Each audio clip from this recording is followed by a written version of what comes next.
At the start of this year, I decided to set myself a project of building a raised bed vegetable garden.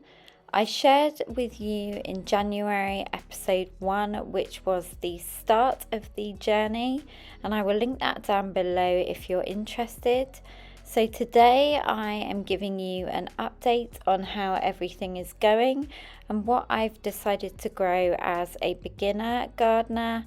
Also, don't forget to subscribe if you're new, as I'd love to have you as part of the PBB community, and as well as this so you can follow along with my new gardening series.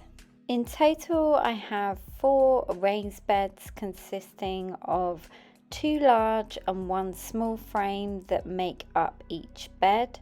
I purchased these all from B&Q and I'll have them linked down below, but I found these to be not only the most affordable, but they are as well super easy to put together and stack in whatever way you would like. Buying all the soil for each bed can end up being a little pricey, especially when you have 3 stacked on top of each other like I have.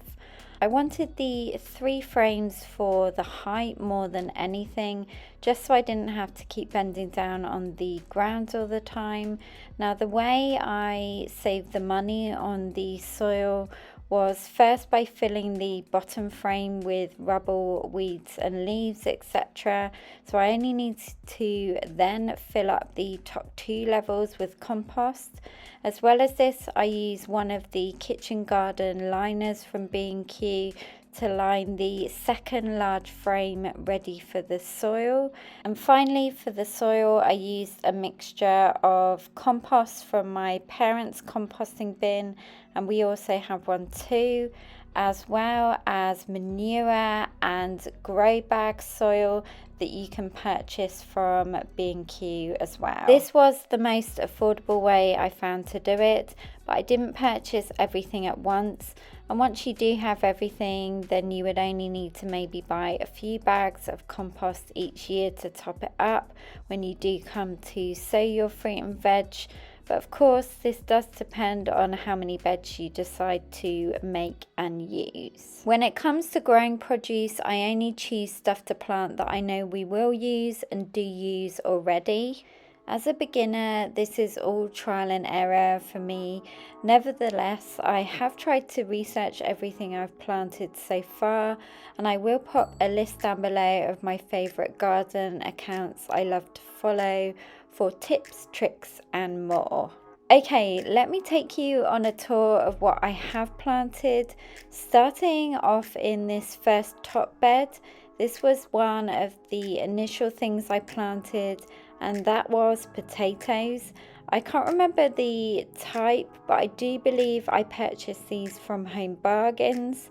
I have just planted a second later crop to harvest as well, moving into the autumn. In this bed also is kale, and most of my seeds and plants I picked up from Homebase, Wilko and local farm shops. In the lower bed is 4 strawberry plants and 2 types of mint, which I use in my lemon tea every morning. I love going outside and just snipping off a few leaves to put in my tea. Then the second bed has beetroot, which I really enjoy juicing, and as well as this, red onions. Below is parsley, which is very high in vitamin C and great to sprinkle on meals. And then spinach that I already love adding to smoothies and soups. The third bed has carrots that are just starting to sprout, and I have heard that sage can deter carrot rust, so that is why I have that plant in there, although I do want to get a couple more just to line the bed with. In the lower section is celery, which I started from the bottom of a chopped celery stalk, and celery for me is another firm favourite that I enjoy juicing. The final bed, I think for this year, I would just like to plant pumpkins. I just need to get the final small frame for the top and some compost. and I do have big plans for the layout and design of this vegetable garden as a whole. So stay tuned for another episode of my vegetable garden makeover. And thank you so much for watching.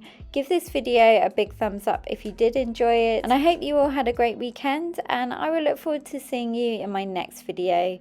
Take care, guys. Bye.